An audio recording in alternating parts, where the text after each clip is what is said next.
as you can see, we got into one of those conversations that we cannot let go. So we're going to get back into this conversation. You know, when we're around bad people and people that do bad things, do we really give up on those people, or are we really pulling for those people? So I was saying that, you know, I think we do give up on those people when we say that we have had our limits and we just push them off to the next person. So they said no. Mario, you were saying? I don't believe they give up. I have an aunt who is on drugs, and my grandmother was trying to, you know, we all was upset because we were saying my grandmother keep aiding her. Whatever she needs, she does, or she do, and you know, it was becoming a problem for my grandmother. And so one holiday we was all together and we was talking, and she was like, all of her kids have something, and she wouldn't give up on them if it was the shoe was on the other foot. That is her child, that she would never give up on her child. She said now there are things that she changed because she also pray and hope that she get better. But if she don't have the support here, she will go out somewhere else and seek that, and that's not the type of help that she needs. So she might not give her everything she needs, but she do, I don't want to say support her, but she is there for her, if that makes sense. I think that there's a misinterpretation of kind of pulling back and not providing for them in the way that they want to be provided for, and providing for them in the way that is constructive for them, yes, and also healthy for you. I think that there's a fine line between helping someone and enabling them to do whatever it is that they're doing. And we have to be conscious and clear as to which one of those that we are doing.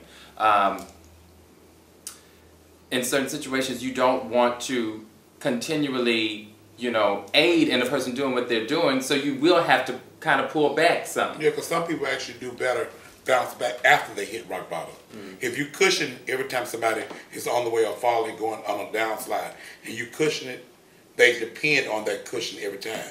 So that's where they go. That's why they relapse or whatever the case may be, because they say, oh, Sophia's going to be a mess. Raquel's going to be a mess. They have to reach that low. And once they reach that low and they come back to you and you see that they have taken some steps to change their situation, you know, to me, you keep that door open. And, you know, I have said to my family members, when you are out there doing whatever it is you're doing, I can't be around that. Because not only are you hurting yourself, you are then hurting me.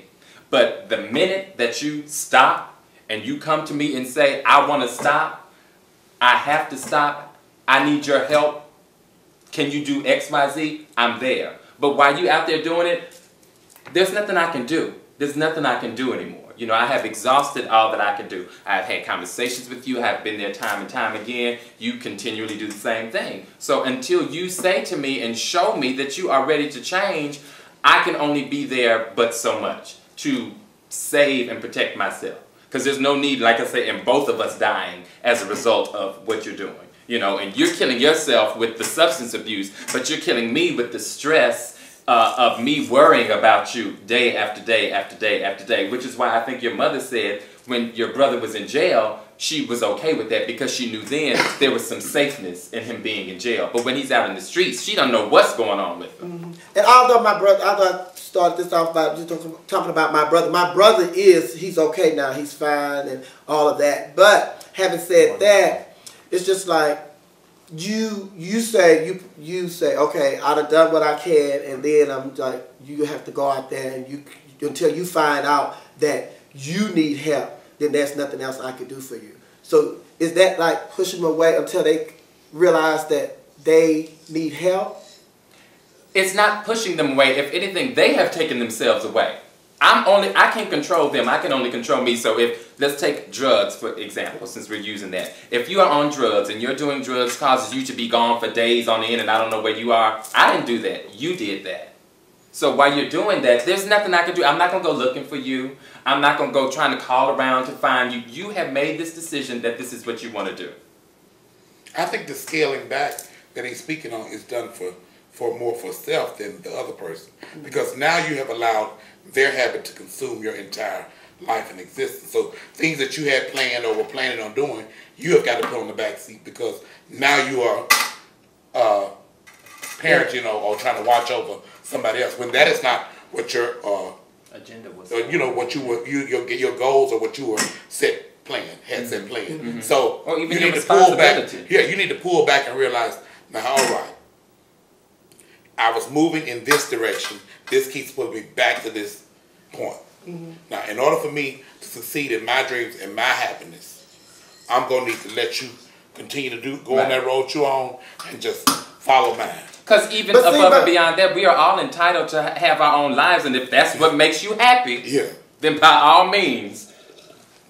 Who am I to say don't do it? But I think the thing is, for me, it's just like that brought our family together even more. Although we were a close-knit family, that brought our family together even more. And then being in the gay community, and we have these extended families. So it's just like when we are faced with a situation like that, you know, one-on-one with a person, do we reach out to the entire, you know, extended family? Like, do you call your other sisters, your other sons and daughters and grandkids and all that? Do we do all that we can do before we tell the person, well, listen, we've done all we can do, I've done all I could do, so I'm gonna have to just let you deal with this on your own. And when you realize that you need help, you know, then I'll be here for you. But I'm trying to see if we as a family, like the Duprees, do all the Duprees get together? Do you talk to all the Lords? Do you talk to all the J. Michaels? And do we really, you know, try to help this person as our real family would do? I think we do. I can only speak for myself. I think we do. Yeah,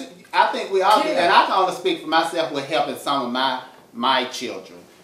You help them to a certain extent. I have helped them to the point where they have got me put in certain situations, kicked out of apartments because they did certain things, or they was on drugs showing up at my job and that type of thing. So you do try to, because when you invite them or if you accept them as your children or your niece or your nephew, because how close I am with my family, I don't look at them no different. I have invited them into my personal space, so they are my family.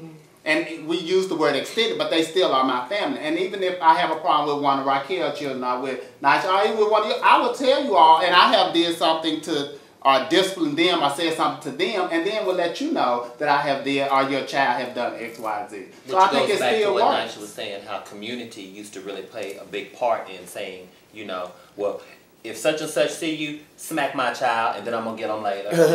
You know, and maybe a different way of looking at this for you. You know, a situation with one of your children that has just recently happened where they're missing in action, so to speak.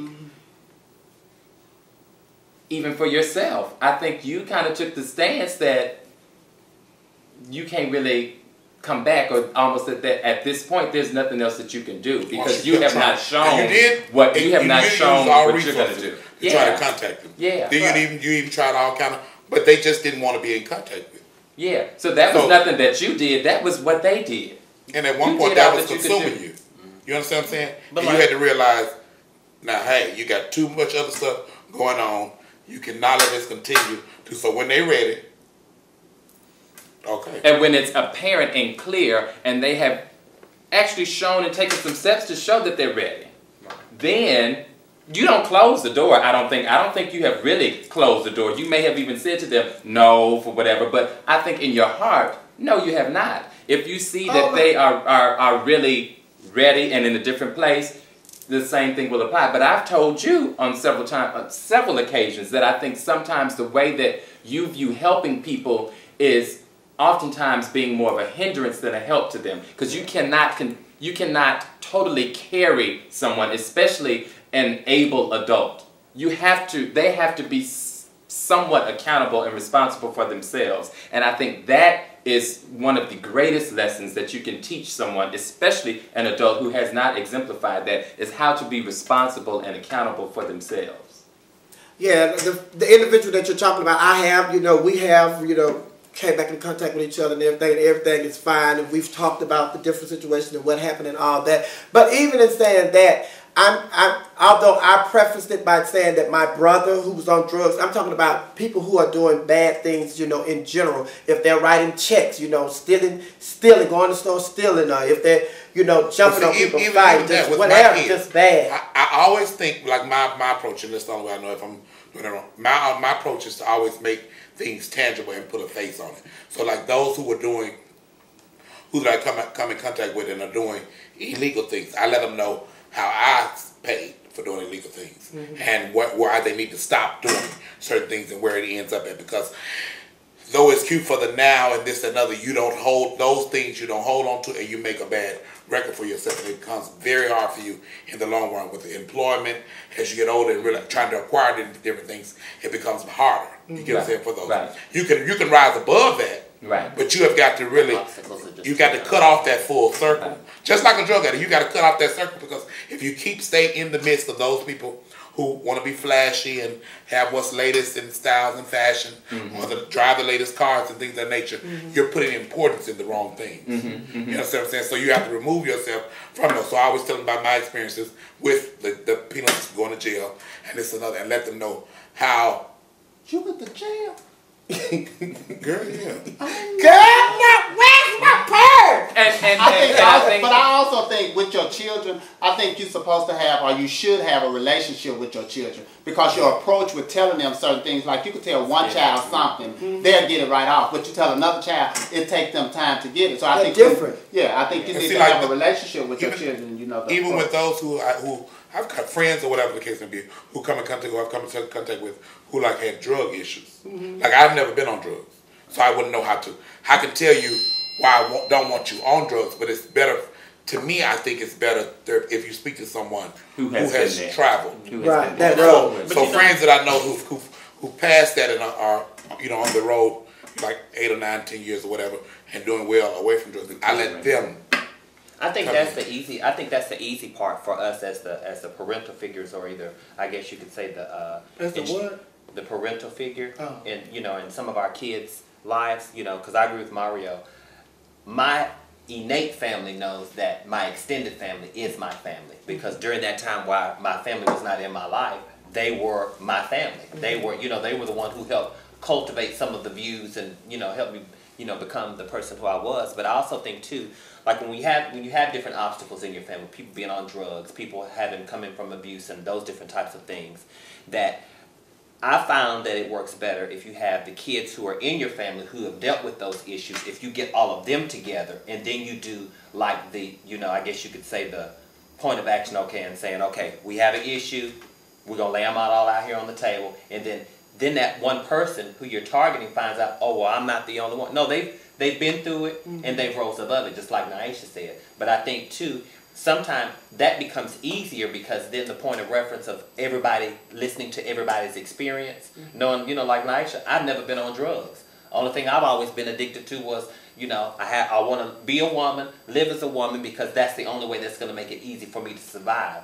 But my, brother, my birth brother, for him that is the farthest thing from his mind, But he had to get other people and had to get to know other people like myself to say, oh, okay, now I understand why, my sister is the way she is because of A, B, and C. He had to see it from another perspective. So I think when they see it from another perspective, it gives that cultivation of saying, okay, well, I'm going to have to take accountability for what's going on, or either I'm going to have to just, if I don't take accountability, this is what's going to happen. Like Naisha said, it's going to be either good, bad, or indifferent, but I'm going to put a face on it. Now you deal with it from this point. And what I do, one thing that I do with my extended family is I introduce them to my real family. So my mama know my gay kids, and she asked about, she said, how is that such? How is that such? She know their name and da-da-da.